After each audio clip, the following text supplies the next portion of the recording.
नमस्कार मंडळी. तर आम्ही करणार आहोत सत्यनारायणाची पूजा आणि महालक्ष्मीची पूजा.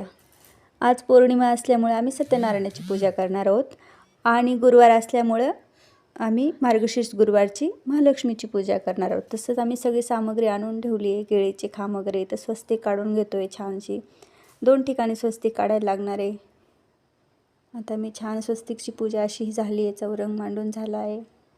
आता मी छान कर्दळीचे खांब आणि केळीचे खांब असे बांधून घेणार आहोत. छानशी अशी 2 ठिकाणी पूजा आहे आणि असं छान आम्ही केलं आहे.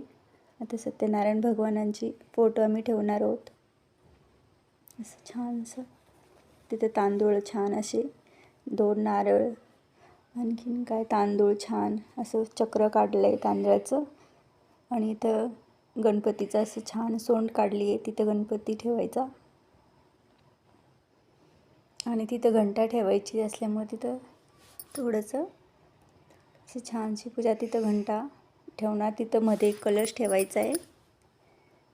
इथे शंख ठेवला आहे.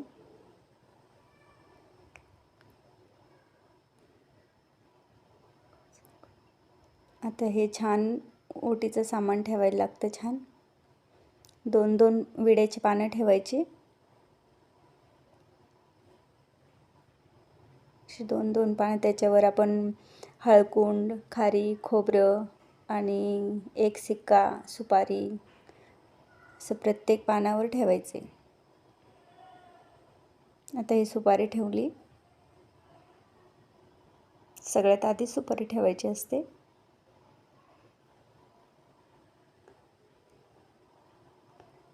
आता काय ठेवतायत बाई? बदाम ठेवतायत. त्याच्यावर बदाम सुपारी मांडून झाली आहे.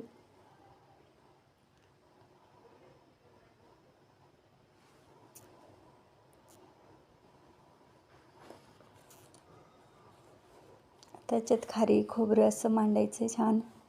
इकडं हा कोक्या थांबलाय, लय मध्ये मध्ये करत होता. त्याला बाहेर ठेवलं तरी त्याला आत यायचं होतं. सगळं लक्ष त्यालाच वाटलं दार खोलायलाच आले काय.